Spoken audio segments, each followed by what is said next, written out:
But yeah, thank you for jumping on, and because I know there's gonna be listeners that we know are friends, but for people that, that don't know you, I thought it would be good to start the episode off just like we can get into our retreat specifically, like the experience that I went through, right. But also just kind of running through who you are and you're, in my eyes, you've gone through certain moments in your life in which you, like, very difficult moments in your life.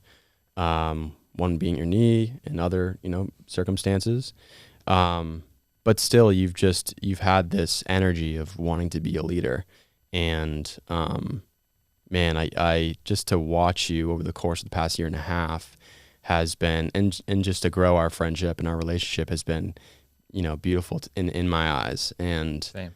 My eyes too. It's really cool, man. And just like how I did not seek this, well, I guess in a way, kind of I did. Like moving to Austin was like intentional to improve multiple areas of my life, but like, running into you at the same apartment complex. Yeah. Divine. Was cool. It was meant to be. Yeah. So anyways, I would love for you to just talk about from wherever you want, sure. Just kind of give a bit of your background and like lead up to what you're doing now. Thanks, Shane. Thanks for having me on. Yeah. Thanks for the intro. I feel all the same things, dude. It's been awesome getting to know you, see you on your journey, have you come on the most recent Immerse Retreat, which I know we're going to get into. Mm-hmm. It's always tough to, give a rundown of who I am. I'll do my best, So my journey really started when I was 8-9 years old through childhood trauma, right? It started with a lot of pain. Spent most of my early years into my middle school, high school, even early adulthood years, in a lot of pain. Ton of anxiety, terrified of people, terrified of everything, extreme social anxiety. At 16 years old, another big part of my journey began. At 16, I found the Joe Rogan podcast, which was before anyone even knew what a podcast was. I somehow stumbled upon the JRE, which again, I believe was just like meant to be. Yeah. That same year, I met my first mentor. He owned a gym in Ohio near where I went to school. And it turned out he was the co-founder of this massive company called Muscle Farm, which was just getting started at the time. And when I met this guy, I knew that I needed to build a relationship with him. Like he was, even at that point, like early in his success, but like more successful than anyone I had ever met, like financially, and was like boys with Arnold Schwarzenegger and a bunch of NFL athletes. And like he was early on the Twitter trend of like building a big Twitter platform. And so at 16, I meet this guy, start listening to the Joe Rogan Experience. And again, at that point was still deep in a lot of pain, a lot of anxiety, a lot of confusion. Hadn't really gone down the deeper work path yet, didn't really understand why I was in so much pain. Like as of now, like it all makes sense. Yeah. All the dots connect. Yeah. And so this mentor leads me to personal development. I start to read books based on his recommendations. I read a lot of Napoleon Hill books early on at like 16, 17, 18 years old. Robert Kiyosaki, Rich Dad Poor Dad, I think was the first book I ever read. And so through that, 17, 18, 19, 20 years old, I started to realize that all the pain that I'd gone through early on and was still going through at the time could be used for purpose. And so like that was kind of like the changing of the seasons for me in my life of realizing, oh, wow, like all this pain I've gone through, all the confusion I've gone through, like it can be used for good, but I've got to heal myself first, and so personal development gave me the keys to be able to do that, right? It gave me the keys. It gave me the path to be able to do that. And so early 20s, I spent doing tons of personal development, tons of reading. I was also in college, full-time college student at Ohio State. I was working full-time at this muscle farm company with my mentor and was just doing a lot. I was so busy all the time. I was just hustling. And so did that for many years, took antidepressants from 18 to 21, which is a big part of my story. That's why it's like, it's hard to pick certain things to talk about through the story. That certainly, we can come back to that. But yeah, 18 to 21 I was on antidepressants. That's also when I first started smoking weed, which 3 years of my life like just disappeared. Like I don't even remember because the combination of the two is just like, I was just in this cloud like all the time. And then in 2015, I dropped out of Ohio State, was still working for this company, Muscle Farm, decided to drop out. And then 3 months later, got laid off by this company, right? Just like totally out of the blue. And as a result, it was the best thing that ever happened to me. So I'm like, well, what do I do next, right? Like, I thought I was going to be with this company for many years. I just dropped out of college because I didn't know what I wanted to do in college. Still doing tons of personal development. At that point, I had been training in the gym every day for 7 years. I started training at 16. That became a big part of my life, lifting weights, developing the body, and through personal development, developing the mind, starting to develop the spirit. And so after a couple months of being laid off, I was in real estate for a short period of time as a realtor, hated it, wasn't for me. And I was sitting in my parents' bathroom reading this book called The War of Art by Stephen Pressfield, and had this light bulb moment it was end of 2015, where I realized that the quote in the book said, if you're the last person on earth, would you still do it? And I was like, well, I wouldn't be doing real estate because I don't fucking enjoy it, right? Like, what would I still be doing if I was the last person on earth? I'd be lifting weights, I'd be developing my body, I'd be developing my mind and my spirit still. So I was like, well, how can I make that a living? My mentor had been doing that for years. He'd been doing that through social media for years. And so like I had a clear path to creating my life around the things that I truly enjoyed. What was stopping me in that moment, I realized what was stopping me was a fear of being on camera. So I literally dropped everything in that moment. I drove to Best Buy, I picked up a tripod, and I started shooting videos. I still have like the original videos on my YouTube. They're so bad. They're just like, I think I subscribed to just you. Pure, just like rants and aimless conversations by myself. And so I started posting on Instagram every single day though. At that point, every single day I'd post on Instagram, just like a clip of my workouts. Within a couple months, started to gain a lot of traction. At that point, I started to offer online fitness coaching, which I then made my full-time job. Instead of the real estate, I transitioned into the online fitness coaching full-time in 2016. So 7 years ago, and have been self-employed ever since. Over the last 7 years, I've gone down a lot of different paths, went to the jungle to drink ayahuasca. My business has gone from just being a fitness coaching business to more of like an overall, more like life coaching business, as much as I hate that word. It's just like mind, body, soul coaching, teaching guys how to train, how to eat right, how to sleep, how to do breath work, how to sleep, how to, immerse in nature, everything in between. And so, the journey has just evolved so much over the years, but current day, I'm now hosting ayahuasca retreats. I still coach men and fitness and health coaching as well. So that's a little bit of the story, but it's all rooted in pain. That was like really what gave me my start. And now my whole passion and purpose in life is to help other men become happier and healthier through all the modalities of plant medicine and training and food and everything in between. So like, to boil it all down, that's essentially what I do now, is I help teach men how to become happier and healthier utilizing all these tools. No, that was, you've been very incremental for me to adjust my lifestyle and actions and habits. One being going to Squatch. So when I first met you, I had just been getting out of the apartment complex gym. But this has been, I've said it for anybody that's listened to most of my episodes, for the small amount of people that are listening to each one, I've mentioned Squatch multiple times and how it's been fulfilling in so many different realms of just community, and that community brings ease with making this physical exercising, strength training just easy. There's like accountability, but there's also just like, it's fun to come here. It is fun. Right now we have a huge community workout. There's like 100 people outside of this building. And then you have given some content on bone broth and how it's helped. For me, it's helped with my gut lining. It's prevented just even like I've seen your story of like back acne, and I feel like most men nowadays have back acne, and I did too. And that's because my hormones are all off. And so being able to see your content at first, that's how I came across just you in general, and seeing what you were doing. You specifically have put me in such a great direction. And I'm so thankful. And so, Squatch and the bone broth, and then strength training in a way that is like preventing injury. Sure, like more functional. But it's still very effective. Yeah. That has been super helpful, because I think otherwise maybe I would have gone to like a CrossFit and fucked up certain parts of my body. Yeah, you're a testament, man, to the work. Like, obviously you did the work, you know, it's not, I'm not going to take credit for it, Yeah.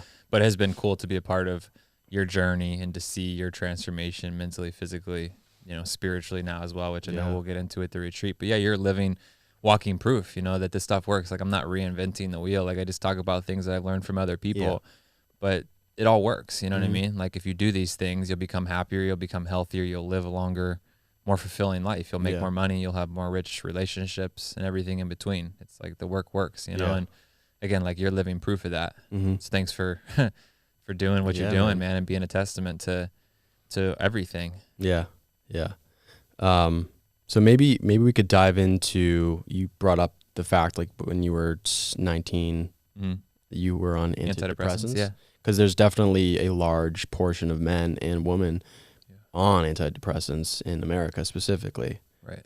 So I think that sharing that journey, if you feel called to do that. Yeah, I'd love to. Yeah, totally, man. So like I said, starting when I was younger and like middle school, started to deal with a lot of mental health issues. I dealt with a lot of obsessive compulsive disorder when I was in like 8th grade. I'd stay up all night flipping light switches and shit, dude. Like, I was all fucked up. My brain was stemming from trauma as a kid, you know, and then it evolved into just like extreme social anxiety, being terrified of people. And then the day of my high school graduation was when I had like the peak anxiety attack at that point, like the worst anxiety attack. Yeah, the day of graduation, just like the idea of even just having to walk in front of the school, you know, just to grab the diploma. I didn't have to go up there and deliver a speech or anything. I wasn't the valedictorian. Just to go up there and grab it. Like, it was like a 2-hour just like full on panic attack of just like sweating uncontrollably and just like just chaos. Yeah.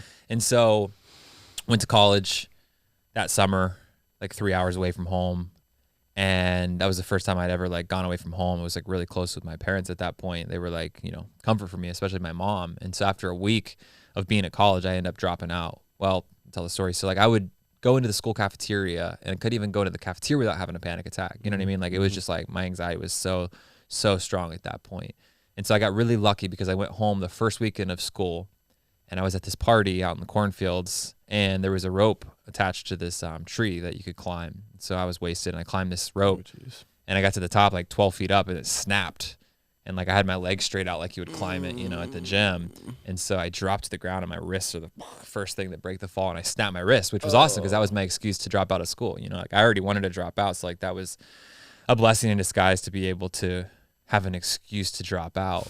And so literally that was it. Like, I dropped out, I went up and got all my things. And then I started to go to therapy. I went to like 2 therapy sessions and the therapist kind of sucked and I just wasn't ready for it. I was like, can I just get antidepressants? And so I went to my doctor and she just prescribed me antidepressants really without any questions. Just like that. Yeah. And so at the same time, I found cannabis and started smoking cannabis and spent basically like just 3 years in this just like weird fog, like this mental cloud all the time where I could hardly think. All the while I was like a high functioning person. You know, I had a full-time job for the supplement company. I was a full-time student at Ohio State. And, yeah, it was just a weird time in life. It just numbed me out, you know, like the antidepressants, like they did help curb the anxiety for sure. Yeah. But it just like, you just felt numb all the time. You know, you didn't feel good. You didn't feel bad. It was just like, just numb. How are you able to ease off of that eventually? Yeah, I eventually was like, man, like it's not solving any of the deeper rooted issues. Obviously it's just like numbing. And so I didn't go to the doctor to get help to be able to wean off it. Like, I looked online and got some basic information on how to do this and like knew that I couldn't just you can't cold turkey a lot of those things. Like, you have to gradually like slowly wean it down. And so I think over like 6 or 8 weeks, I just like kept dropping the dosage, but it was weird, man. Like, there were like physical withdrawals from it where I remember during that process, like I would have these weird like electric zaps and jolts through my body during the day, like randomly. Yeah, like my nervous system would like literally just like boom. It was weird. It was wacky. And so eventually I weaned off of it and never went back to it, you know. And at some point years later, I really started to gain traction on just the mental health journey and the deeper work journey, which for me really was going to the jungle. You know, if you want to segue it to the ayahuasca, it was that at that point I really started to make a lot of headway on healing myself. You know, I had made a lot of headway. That would have been 2019. So I would have been 25 years old. So every year after 21, I'd say I got better and better. I would feel gradually better and better each year. I was doing a lot of personal development. I was exposing myself to my biggest fears, which was people mostly. So like my first job at that muscle farm company was as a demo rep. I would go to gyms. I would go to supplement stores and give out samples, which was terrifying, but that's what I needed, exposure to the things I was afraid of. I also was working customer service for this company. So I was on the phone with people all the time. I was in school. So I was like exposed to people all the time and just like around my fears all the time. I was training on a regular basis, developing my confidence through the gym. I was reading, learning, all this wisdom from these different books. And so all of that helped me evolve quite a bit, but I still was in a lot of pain, you know? And so 2019, I had known about ayahuasca for 9 years or so at that point. Found out about it through a Joe Rogan, Aubrey Marcus podcast initially in like 2010 time frame. It had this spiritual moment at 16 in 2010 where it was wild. Like I felt like I got struck by lightning, like the hair stand up on my body. And I just knew in that moment that ayahuasca was going to play a huge role in my life one day. It just didn't make any sense then. In 2019 though, it all kind of came together. All the stars aligned. And had a great year in many ways, had a really tough end of the year in different ways, and then saw an opportunity to go to the jungle. One of my friends that I had known for years, hadn't seen him in a couple of years, made a post on Facebook. He was like, ayahuasca's totally changed my life over the last few years. I'm going back for another retreat in Costa Rica in December, which was like a month and a half away. We have one spot left. Is anyone interested in joining us? And so I knew as soon as I saw it, I was like, this is my spot. Like, it's time, for me to go to the jungle finally. And so I sat on it for a week after talking to him and getting the details. I was terrified. Like, I was so fearful. I was so afraid of making the trip, like it was different than like what you guys get to experience, like there's kind of a bridge created now and you're going down and you've seen so many other men go through this experience and like, you've talked to them and like, you're going to be in this group. Like for me, it was like, I kind of knew the guy that was going and then like never even talked to the guy that was hosting it. Like I didn't really know anything about it, but I just trusted my gut. Yeah. But there was a lot of fear involved. And so I made the decision, pulled the trigger, ended up in the jungle and had the most life transforming week of my entire life, dude. Like that week was just absolutely incredible. Felt peace that I'd never felt just like happiness and joy and lightness that I'd never felt. Yeah. A lot of the dots started to connect. Everything started to make a lot more sense as to why I'd experienced all the pain that I had because of the trauma that I'd gone through as a kid and just like started piecing everything together. Went home just like feeling on top of the world. Not everything was solved, of course, as you know, right? But like huge acceleration in that process. Go home just like vibrating, like everyone around me at that point. I was living in Indianapolis, so like Zach Hummel, Dylan, like they all felt this huge difference in me, and that was cool because I felt it, and I was like, okay, like other people feel it too, like there must be something happening. I went back a couple months later in February of 2020 for my second trip, another epic experience. Did LSD for the first time that trip, ayahuasca again, and then COVID happened, and then and then I blew my knee out. Like a month later, I snapped my knee in half, and like everything is just like changed, so 2020 was a wild year. And then in 2021 eventually start hosting the retreats, felt the call to create the retreats. And then obviously this month all the time blends together, this month hosted the 7th retreat, which you were a part of. Man, a couple things come to mind throughout what you were just expressing there. You were saying how like you were pretty fearful going into it, and not even just the fear of your own insecurities and what taking the medicine will do for you, but it's also like you need to trust the people that are helping you, that are conducting the ceremonies. So, Kevin and everybody else that was doing that, John, I can totally see, and also after having a conversation with the other John, how there can be, negative energies of just other people taking advantage of you. And, acting as if, they can provide you with this medicine, but then having some ill intentions. So for you to go out and do that and not really know the people that you were dealing with, I mean, that is a step of courage, and it's that's... At that point, I wasn't as aware as I am now to the fact that there are a lot of people out there that are serving medicine with, even if they do have good intentions, if they're not prepared, if they're not qualified for it, can still create opportunity for negative side effects, And so at that point, I didn't even really realize that to the extent that I do now. Mm-hmm. But I trusted though. Like I knew, Yeah. like, my heart seemed to make it really clear that like this is where you're supposed to go. And then I meet the people that I do, and it's now the same space that I host my retreats. It was just like so perfect the way it all came together. Yeah. And I think that just watching, having the trust of just seeing men immerse into this, no pun intended, the Immerse Retreat, and just seeing it through Twitter. So Twitter just showing just natural testimonies of men that are coming back, and seeing that for the past year was really helpful for me to be able to say, like, let's just do it. And off the mic, we've had some really great conversations, and just even yesterday, just saying how, being in the Austin region, there's many different people that are in the health and fitness atmosphere, the industry, and that's great. But there's definitely people that have this, focus on, I got to make another paycheck. I got to, make some kind of commission. And, that's like you want to, at least your ego is protecting you from that. And seeing how genuine you are in transforming these men's lives is just, it was amazing. And the experience just of, we can start to, lead up into that, getting into the experience of the retreat. And,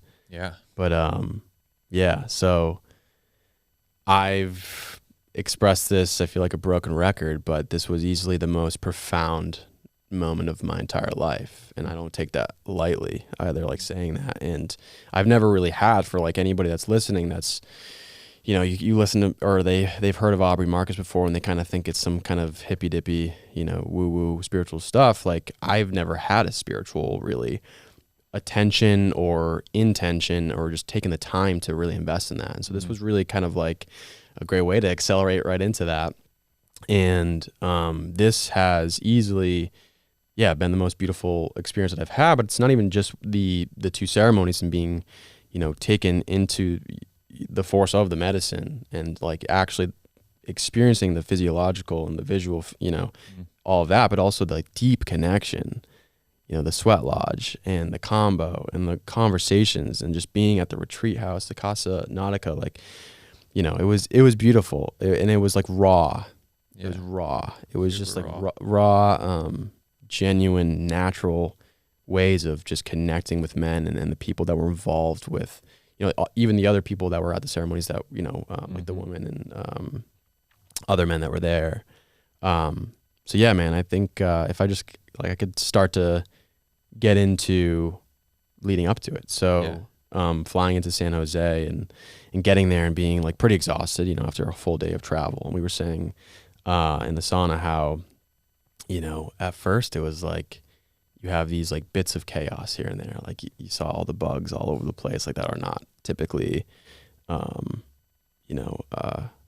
there all the time. There's definitely a bunch of nature there, but just like in that moment, there was just like a swarm of these black bugs that you were like, what the fuck? And I was like, what, is this normal? Like the monkeys are howling in the background. So I think it was a combination of just being really tired, but there was this like little thread of like chaos. And waking up the next morning and me and Jeffrey expressing how we had like just like woken up like startled. And then another gentleman there was saying how he had night sweats and like a just like terror, like waking up. And I was just like, okay, this is how we're going to start the retreat. All right, let's go. Out of respect for, maintaining privacy of people that were there, we did have, one occurrence of someone going through the combo. And combo, it's essentially this purging. It's just direct purging, right? There's no psychedelic experience that There can be. There can be, but I didn't really. Yeah, it's not like a mind-altering substance necessarily. Yeah. And so, me and one gentleman, we went first, and first dose, and combo is like essentially poison. It's venom from a frog that's native to the Depends Amazon. on who you ask. Okay. Like Camilo would disagree because they don't have any known animals trying to kill them, right? So there's no known like predators of the combo frog, and so again, I've never been to the Amazon to work with these Mm-hmm. frogs, but the way Camilo discusses it, it's like a, you know, a gel and like a ooze kind of that they use to create their nest. So it's for okay. their babies, for them. Yeah. And so when you think of it that way, it's actually full of love and life and support. Whereas a lot of people are like, oh, it's a venom, it's a poison, which the first practitioners I ever work with, they described it that way. And who knows what it is, but it just feels a lot better when you think of it as a nest, you know, and like just full of love and support. Yeah, I like that much better. But our body probably interprets it as a poison, right? It's like our body thinks like, the hell is this, right? And it's part of what creates that physiological effect and that immune response and eventually the purge. But yeah, it depends on who you ask. Yeah.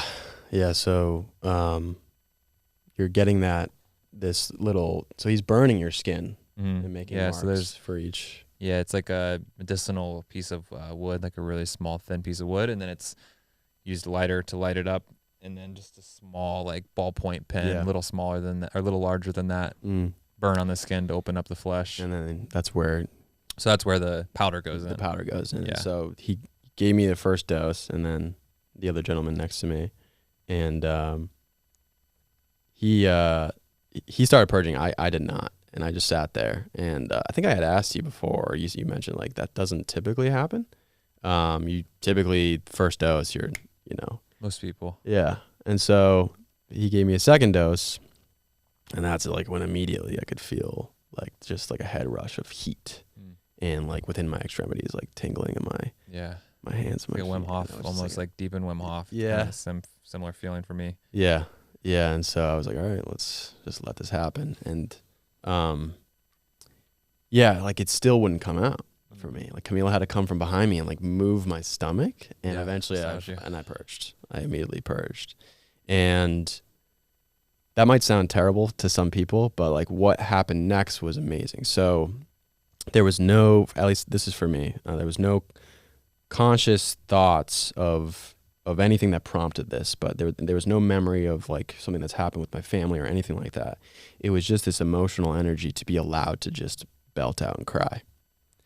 And as I've expressed with you and other people, like I've just repressed crying as a man, because you're a pussy if you do that, or if you're a weak man for doing that. And I've heard that. I mean, there's so many men in life that aren't allowed to do that, or they don't feel allowed to do that. And so it was like this medicine was able to shed a layer of emotions in that moment. And it was just like, what I loved about that was it gave me even more confidence. I already had some confidence in myself, but it gave me more confidence to move forward with the ayahuasca ceremonies and the temazcal, and just the energy that came through the physical activation within my body, which was like slightly uncomfortable at first, but then it was like also healing. It felt just healing. And then you just cry. And you're like, where is this coming from? This is years and years and years of saying, nope, you're not going to cry. You're going to repress your emotions. You're going to suppress your emotions. And that was amazing. I mean, just to be able to shed that layer and knowing that everybody around you is just like, yeah, man, you can do this. And so walking away, once we finished, it was beautiful, man. Like I felt uplifted internally, and we were kind of getting into like this thread of chaos. And so there was another gentleman who purged the most that we've ever purged. A lot. Yeah. Deep purge. Yeah. Yeah, man. Combos, we always do it at the beginning of this specific retreat. Just opens things up. You know, it creates a lot of space within us, energetically and physically too. Yeah. And just like you said, just eases any nerves that you potentially still have going into the ayahuasca, so that then when we go into the ayahuasca the next day, it's like you're just so much more ready for it. Yeah. You're more open, ready to receive, less nervous, less, anxious. Yeah. Yeah. So combo is great, man. I've had my fair share of combo experiences every time. It's intense for me. And for me, it's always like a quick purge. Like it doesn't take me long. Like I'm right away. I'm just like purging, thankfully, because I see people that don't purge right away. But for someone that has never done anything like this, it's like, why would you want to do that? You know what I mean? Like, why would you want to just go puke? Right. And it's like you said, man, it's tough to understand unless you've done it, but it really is a deep cleanse, and you feel afterwards so much lighter, so much more just like present, grounded. Your confidence level grows doing that hard thing. Yeah, man. It's powerful. I think you described it really well for people that don't maybe have a spiritual presence in like the US specifically. And we're living in a time where there's so much to take in and we're not processing it. You know, there's just so much going around, you know, around us and our phones and at work. And, you know, even back in like, you know, the 20th century when you didn't have these technological devices, these smartphones in your hand, life was still, you still had to process things, you know, take time for that. And I don't, at least for me, like you don't always do that. And especially when you're just you know, if you're on Instagram or Twitter or whatever, you're constantly taking in new stuff. And like this could be it has an advantage. It's a, you know, a double-edged sword. Like you can retain information that can help you with your business or whatever, socially connection.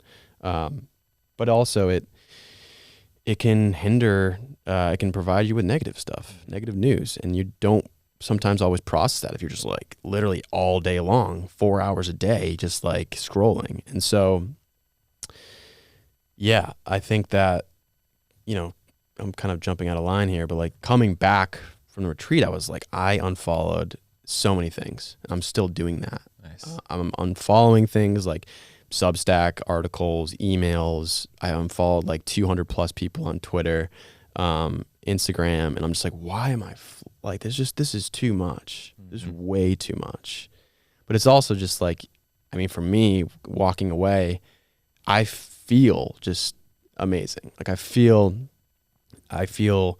you know, in my, like almost like a higher form of myself and filled with love and my heart open. We can get into the ceremonies, but like, and I was like, I don't want to lose this. I don't want this momentum, because we were talking about keeping the momentum towards the end. And I was like, I don't want to lose this. So I got to fucking make some decisions right now. And so yeah, I mean, sustain the frequency. Yeah. That's the work. Yeah, man. And so the next day is first ceremony, and we start around like 8 p.m. And you know, the temple's beautiful. It's in the middle of the jungle, and there's a huge fire pit. In the middle of the temple. Yeah. There's allergies in Austin, if you can't tell. I've been suffering from allergies for a long time, for the past 2 weeks since I got back. And so, yeah, I remember just walking. Once we parked, we were in the valley. We got to the temple area, and we were just walking, and you know, seeing them make the medicine was kind of cool. And Kevin was just like, you know, he was napping pretty hard. He was out. I was like, I thought he was faking. That's how napping, how hard he was napping.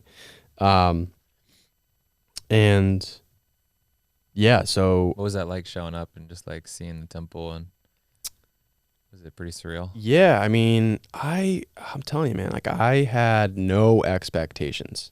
I had no expectations of what this was going to look like. And I was just super present with everything, which I'm really happy about. And I definitely recommend. I mean, yeah. And so going there, seeing the guys making it and seeing the temple, and like you're really in there. I mean, there's barely any civilization. It was great. And I've expressed this with, you know, I've had multiple conversations since I've been back with friends, and being in the jungle is what you need. Like, at least for the first time doing ayahuasca, like without a doubt is the best. We're going to be doing, I hope to do the one in October here in Austin, but there's nothing compared to, I think it's because the medicine, the vine and the leaf is organically, naturally in the Amazon. It comes from the jungle. Yeah, I think it's a lot of things. There's a lot of reasons why the jungle makes it so unique. But yeah, I mean, you got to experience that at some point. Leah's first experience was in Austin, and then she went to the jungle. So it can be both ways. You know, it can be, you know, if you do it in the U.S. first, but you got to go to the jungle and do it at some point. Absolutely. And, you know, I've never been to the Amazon specifically. Obviously, the jungle in Costa Rica is a jungle itself, you know. But it's, leaving the U.S. completely and going to a brand new environment. And the jungle, even Costa Rican jungle, is just like, it's just so deep in life. There's just so much life there. You're just surrounded by life and support. And that's what, you know, and the ocean. And it was cool, just like the howler monkeys and the frogs and the insects and the birds, like the R2D2 bird. That was wild. Toucans flying Those around. Toucans, man. Those things just made me laugh because they sounded so odd. There's nothing like it. There's nothing quite like going to the jungle and you know, being near the ocean, and it's different. So getting there was just really cool. It was during the day. I think we helped with bringing down some firewood down below at a lower elevation where the Temescal was being held. To work. Yeah, and so then we just kind of had the time to chill out until the ceremony, and so it started to get dark, and the fire was being made, and it was a pretty filled up temple. I mean, there was some women there too. Yeah, there's probably like 20 people there. Yeah, and so around like 8-9 o'clock, we take our first cup, and I think you've mentioned, and even Kevin afterwards, he mentioned how you know, sometimes or typically people don't really feel the effects of the medicine after the first cup. And I did first time ever. Yeah. First time ever. Yeah. First time ever. Which was, I think, correct. I had a little bit of visions, like a tiny, tiny bit if I close my eyes. And so I was pretty sober still. And, you know, people start purging immediately. And so you're witness to that and you observe all of that. And this one girl, so like she was next to you on the other side of the door. I don't know if you remember her. Yeah, I remember the little Asian woman. She was wild. Yeah, she was doing some crazy stuff. She was purging immediately, like pretty hard. And then the spectrum of her emotions were crazy. So like she, at one point, because I can't get this out of my head, she like rose up and like looked like the Exorcist, man. It's lightning outside. It was like, so like, and it was thundering and lightning, and it was dark, and we've got this big fire, and we're in the middle of the jungle, and this girl's just like, just like, whoa. So that instance of seeing her start to like, and then she also like started crying profusely and laughing and whatnot. Yeah. And other people didn't have that effect too. Like other people were like in peace and just they purged, but this girl, she was going through her own experience. And so for me, I was like, oh man, when's the second cup coming in? Should I take a second cup? Did it make you like more nervous seeing? It definitely, it prompted a little bit of nervousness. And I think even with like Dylan expressed it too. Like he was like, yeah, that was kind of wild. You know? But instantaneously I was like, no, just like this is internal. You're going to face this internally. Unless she gets up and she starts hopping in the fire or some shit, then maybe I'll do something. But yeah, so I think 45 minutes went by and didn't really feel anything. And Kevin offers the second cup. And man, almost immediately. So I like walked back to my bed, sat down, let it just kind of go through. And this book that I brought, I'm not going to read a bunch from it or anything like that, but I can quote a couple things because it's very helpful. I highly recommend it. It's called The Religion of Ayahuasca, and it's by Alex Polari, Dale Verga. Helped you like understand your experience more. Yeah, and I think we saw this after the ceremonies. I expressed because it was the first book that came across my eyes, and there's like 30 books on the shelf, right? And I opened it up, and there's a different man that writes the foreword, and his name is Stephen Larson, which is my fucking dad's name. Wild. So I read the foreword after the ceremonies, and I was like, this is amazing. Bought the book almost immediately on Amazon. Anyways, the way that they describe it, I think it's a Portuguese term called the miração. I could be butchering the pronunciation, but that's just essentially like it's the experience that you're immersed into. It's the visionary states, like the visions that you're receiving, the insights that you're receiving. And so it's just a helpful way they describe it very well in the book. And so when I sat there for probably like maybe a couple minutes, and immediately I was like, okay, like the force of the medicine, like physiologically, it's kind of indescribable. Like it was just, yep, here it is. And so I was sitting up at the time, but then I was like, no, I'm going to lay down. I lay down the whole time. And man, it was interesting how, and he describes this in the book too, how if you open your eyes, I don't know if you've experienced this as well, but like there's no like crazy visuals if your eyes are open, but there is this like slight tint of purple or greenish. That's kind of what I got. Yeah, I don't know. Yeah. Every time's so different. Yeah. Yeah. Like I've experienced such a spectrum of experiences within it. But usually it's like closed eye visions, not usually open eyed vision so much. Yeah. And so it was as if the medicine was telling me, Mother Aya was just telling me like, close your eyes and just let this go. Like let this ride, allow it to happen. And the pictures, the visions, there's no like the way that I've heard someone say it's there's no like anthropomorphologic, like so like a guy with a weird wolf head or anything like that. It's just like this unbelievable, beautiful like changing of visions of different things, and it was just like so profound. It was crazy, and but then it was like I had my right hand on my heart and my left hand on my stomach almost the whole time, the first ceremony, like the whole time, just feeling my heart. And I had the most, like the highest degree of ecstasy of just like love and joy to a point where I was laughing like so hard. I was just like laughing so hard. I was trying to contain it because I was laughing so hard. And there's like other people, like that little girl, she was just like purging and going crazy. I was like, should I be, And so it tapped into a spectrum, a frequency of an emotion that I've never felt in my entire life. Like the degree of how much joy, how much love. And like I could feel it in my chest, I could feel it in my head. I could, it just... And I've now been able to slightly tap into that since I've been back home. Like I went to go meditate the other day, and I went in the ice bath, not this session, but like the other day. And I've been laughing at myself more, not taking myself so seriously, and meditated for an hour the other day. And I just like was able to just remember that feeling, and it came back to me. And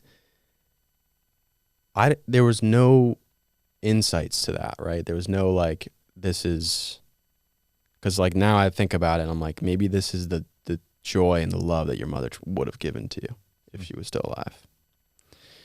And it's just allowed me to feel this, and it's now opened up like my motivation to really shape myself better, like morally, ethically, and to continue on this path. Like I think throughout the time that we've known each other, I've been pretty serious and I think consistent and disciplined. But there was a point where it's like, man, I might just sleep in this whole entire week, or I might have this, I might kind of trip up here and there or whatever, and like kind of like lost that motivation.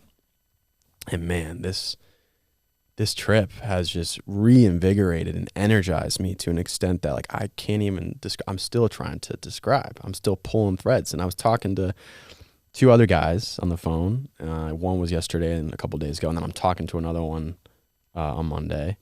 And it's like guys that have come through past retreats. Yeah. And I've been on a group call with both of them, but like we're all sharing, right? And so I've only done like maybe 3 or 4 calls with both of them, and each one. And now since I've come back from the retreat, it's just like there's just such a like raw, loving connection. The guy that I was talking to yesterday, we were just both saying like we were just smiling the whole time, like we were talking to each other, and it's like as if you've known them your whole life, which is like you don't get that often, like I don't know, it's just like there's this bond that you make through this experience that uplifts you. That's just so profound, and they know, and they can sit there and say, I know what you're saying, bro. And the guy you're talking about was in a different retreat group, right? Mm-hmm. That's what's so cool about the Immerse Retreats, is that you know, you come through the retreat and you're with the group of guys. Usually it's a group of 8 to 10 guys. Your group is a little smaller, but like you have that group, that's your tribe, you know, your brotherhood for that week and beyond, of course, as you know. But then there's the larger group of men that have come through all the retreats. You know, there's like 65 guys now that have come through these retreats, soon to be 75, you know, in June after the next retreat.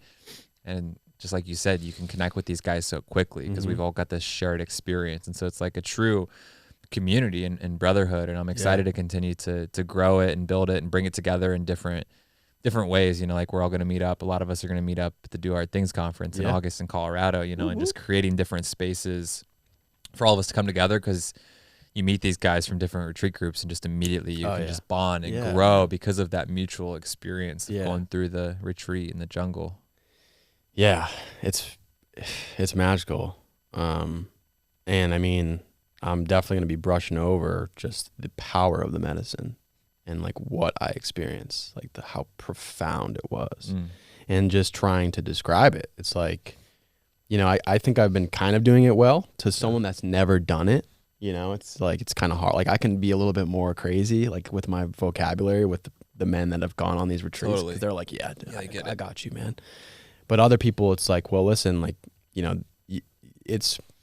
it's testing me to be able to try to relate to those people that haven't done it and say, this is what I felt. And like, listen, I had no spiritual presence or practice or whatever, or attention prior to this. And now it's like, yeah, it's there. The desire to follow a spiritual path or just follow this curiosity. It's an accelerator, you know, ayahuasca and the retreat itself, plant medicine, all of it. It's all just an accelerator. You know, it's like, it's not 100% necessary, of course, as we know, like everything's already within us, and there's obviously other tools out there that are really great too, but it can help accelerate the process of healing, of growth, of getting to where we want to go just quicker, you know? And so it's like, that's simply what these things are, is they're tools to help accelerate the process that we're already on, you know, or maybe that we want to be on. Yeah, man. And I guess we could go into the second day. So the second day, really not much sleep, but we're still like energized a little bit with just what we've gone, at least what I went through. And I think it had to be past noon when we did the Temazcal. And so that is, you know, it's a sweat lodge. Now that was actually the more nervous activity for me. Like I was leading up to that, like I was doing multiple sauna sessions, like trying to stay in there for 50 minutes. And like, you know, I was building up some resistance for sure. And it's funny because like I do saunas every like 5 days a week, and the other guys like don't ever do saunas, I don't think. And they still handled it like a champ. I'm fucking so proud of them. Except for Dylan, you guys crushed. Remember we were at dinner and he was talking shit about me not being able to handle spicy food? Yeah. I was like, motherfucker, you got steamrolled by the sweat lodge. Shut up. I'm going to send this clip to him. Hey, he did great. He made it. No, he survived. We all crushed it. Oh, man. But so essentially it's just like what I envisioned was it was going to be much higher. So the height of this like tent or whatever you want to call it. Yeah, it's like on our heads, like depending on where you're at in this in the tent in the sweat, like both of us are like 6 foot. Yeah. Sitting up, it's like right on your head. Yeah. So it's pretty low, and there's this huge hole in the center, and so everybody goes around and sits in the center, and it's completely covered, and there's been, I would say, almost 30 huge rocks that have been just smelting and just like volcano rocks. Mm-hmm. They're actually from a volcano. Yeah, because if you do that with normal rocks, they would explode. Oh wow! Yeah, if you heat them up that much, they could. Remember that, folks? Yeah. Yeah. So they're rocks that came out of a volcano that have the ability to cook that hot, hold that heat. Yeah. Plus, they're from the center of the earth. You know, like they're full of wisdom and been around for a long time. Yeah. So we're all just sitting in here, and we're like it's pretty tight. Camilo gives his talk, and Camilo is just an amazing human being, and like just set the tone for the retreat. And he's just a champ to be able to. I think he played like one song, and then he was just talking and just the whole time. And I know he's done this so many times, but then we put, I think it was 7 rocks in there, and after we kind of set our intentions and whatnot, that's when he starts pouring the water on, and the steam just starts going in. And it had to be at least 150 to 160 degrees, right? Something crazy. Or even more. And you're just like drenched immediately because of the steam. Steam immediately. And we're in there for 3 fucking hours, which is, that's why I had nerves, because I was like, I've done a sauna for almost an hour, but like my mind is just like, I need to get out. And your body too. Your body's just like, there's certain moments where like I had tingling sensations, and then that makes me think, oh, I'm gonna get anxious and I need to get out of here. But each time that happened, it would come right back to the breath. And as one of the guys in our group was like, I don't want to be the first little bitch that gets out of the tent. So everybody's doing it, and there's 3 hours that go by. What I thought was interesting is how Camilo has us all have some kind of prayer, I think it was, or intention, like an intentional prayer, and like requests from, I think it was God, whatever your higher being. And at that point, everybody's physically, mentally just like you've been beaten the fuck up, And so what comes out is very interesting to me. Because you're not really planning on it, because you're in there for 3 hours. Yeah. And so for me specifically, I had asked for the courage and the strength to lead by example for my family and for my friends. And getting out, man, it was a magical moment. We were just talking about this yesterday. So getting out after the 3 hours of just physical and mental, just like exhaustion, like I just like laid down on the ground for probably 5 to 10 minutes of just staring at the sky in the jungle and just like feeling almost reborn. Like you're just getting out of this dark place that was super hot for 3 hours, sweating your ass off, going through mental threads of like a little bit of anxiety, and then your body's just like, going crazy too. And you get out and you're just like, wow. And you just take a deep breath and you let your body go, and there's a little river and you go in there. And there's one moment where, and we all hugged at one point, but there's one moment where like me and like I was just looking at Dylan, we were just sitting there so exhausted, and we just like hugged, just embraced. And it was just like, there was a moment where I looked at one of the guys, and he looked at me, and it was like, I can just feel it and see it. You feel more confident, and you just have this spirit in you. And that was the vibe of everybody. And it was just like this natural, like organic, like connection of like, we did something so difficult and we went through it, and it just was it was beautiful. It was amazing. And that has to be the case for every time you've done Temazcals. Like everybody comes out. Yeah. Every single time. You're changed forever after that, yeah. And it's just another form of doing hard things. Like there's a lot of layers to the sweat lodge. I think that there is like the healing energetically, and and the calling to the great teachers, and to it is the womb of the earth is what it's called, and then calling to the different elements of the earth, and there's all of those components to it. But part of it's just doing something really hard, and gaining that confidence through doing that really hard thing, because your mind gets crazy in there. Yeah. You're going to be in there for 3 hours. It's really hot. It's really uncomfortable. It's dark. Your mind starts to wander, you bring it back to center, and you just keep doing that over and over and over. And so that's part of the medicine, is just doing something really hard, and that confidence. Like you can always fall back on that in life. I fucking did a 3 hour sweat lodge. Yeah. This thing's easy. Yeah. Most things are pretty easy compared to that. Yeah. Oh yeah. I just felt like, bring on the second ceremony, man. Let's go. And that's what we did. So we, after just like this awesome connection, hydrated, and just felt uplifted. we napped and the second ceremony commenced, and the first cup for me was, all right, we're in it, unlike the first ceremony. And I just had still very like profound same things, like physical activation, emotions coming, but they were just different. It was just a different vibe. It was like much more calm, because I think of the Temazcal and just being a little bit more tired and going through like a pretty difficult thing. But it was still beautiful. And it was, you know, like both ceremonies probably last, at least for me, like 5 maybe to 7 hours.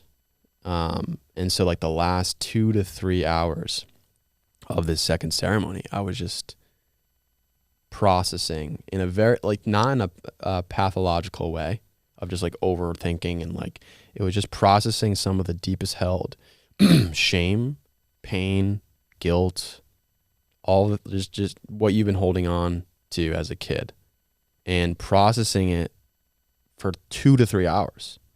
Just like insights that came in, understanding yourself, like what happened. And I don't know if it was a combination of just unlocking different memories, and then just like the thought patterns of like how to be able to tap in and in a stronger way to understand these with a different story, with a different perspective. And yeah, that was for 3 hours just sitting there. And it was like, it was difficult, but it wasn't like overbearing. It was just, but it was difficult. It was like, all right, just, and then I walked away. I mean, even today, I'm just like, that's it. Those maybe attachments of fear and pain and guilt and whatever and shame don't have a stranglehold on me. It's still, I'm still processing, but it's not as overbearing. And just, I mean, I just walked away. I was like, how is this drink that's made from this plant, this vine, just providing these like such strong, like divine insights and unlocking these unbelievable emotions. I mean, it's wild. It's so wild. It's like crazy. And yeah, man. I mean, I know I had such good, like, great conversations after too with a few people that were not a part of the retreat, but they were still in the ceremony. And it was just, I mean, I keep saying this word, but beautiful. And they were able to be vulnerable and just talk about the things that they've gone through and like how the medicine has helped them process it. And yeah, I mean, it was great.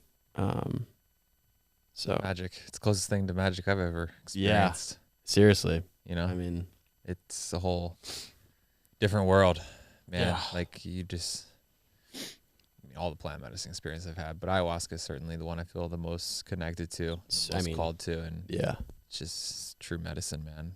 Yeah, true medicine, magic. It's a tool. Yeah, and you were saying like your experience has been different each time. Was your first experience like very powerful? And yeah, I've had. Now I think it was like my 21st ceremony the second night.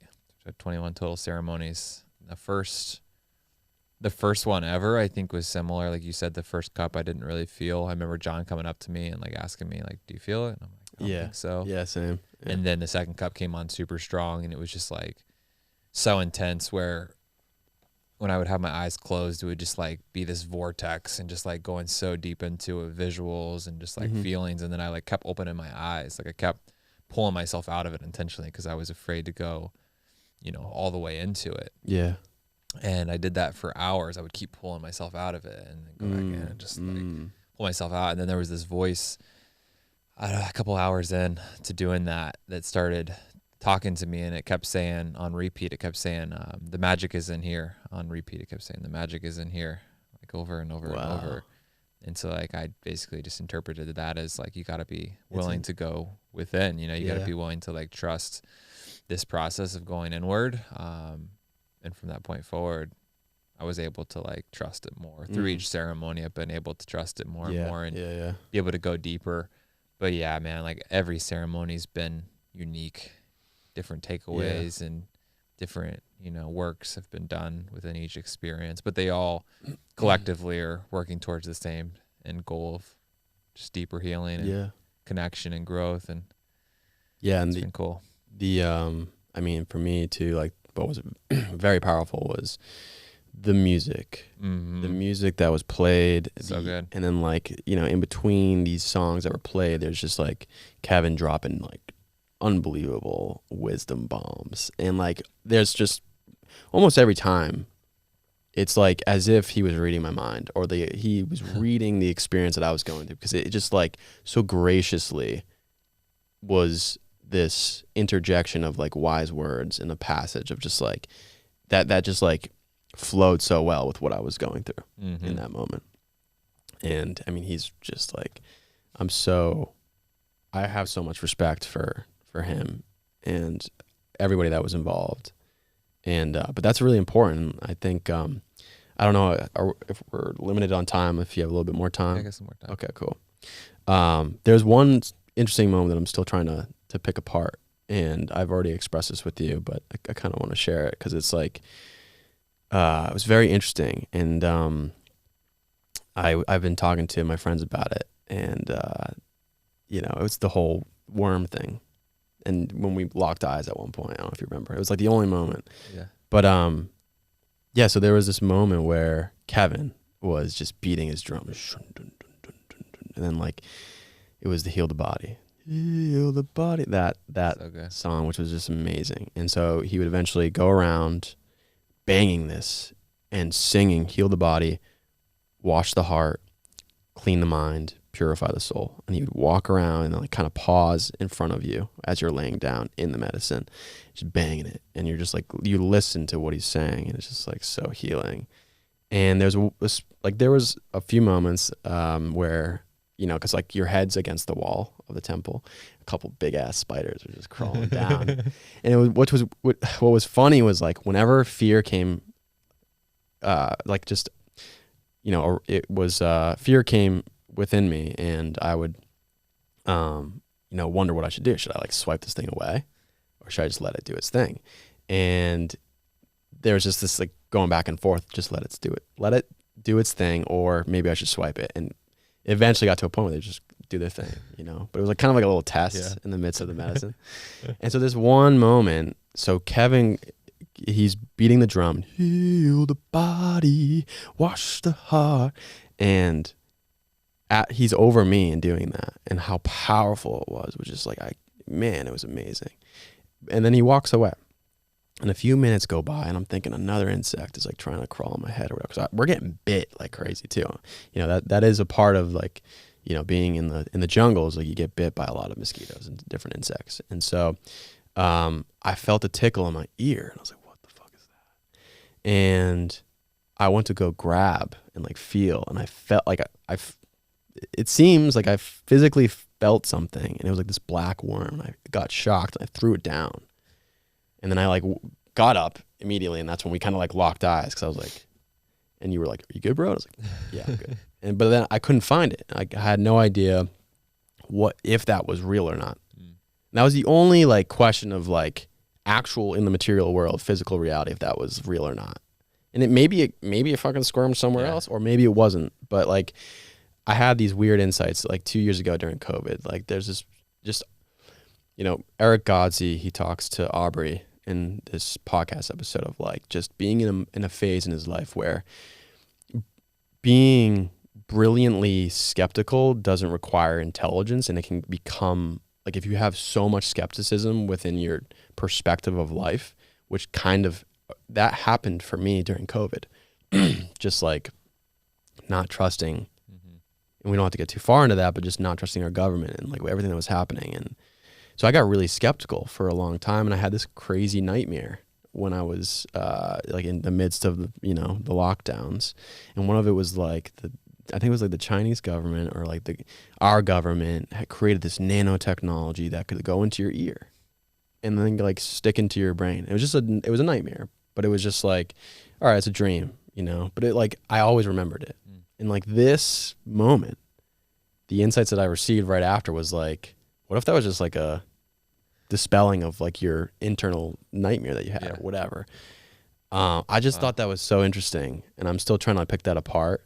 Interesting. But that's fascinating. Yeah, man. I had a bug that went into my shirt that night that it was the same thing. I'm like, did it really go into my shirt? Like, I swear, like bounced off the wall and like ended up in my shirt. But then I never saw it. You know? Like, yeah. like imagining What the that. hell is this? Just making things up. Yeah. Yeah, man. So that was, an interesting aspect of, that was the first ceremony. And then besides that, it was like, after the profound like access of just so much love and like bliss and like joy, Camilo started drumming, and there was like this Native American kind of like,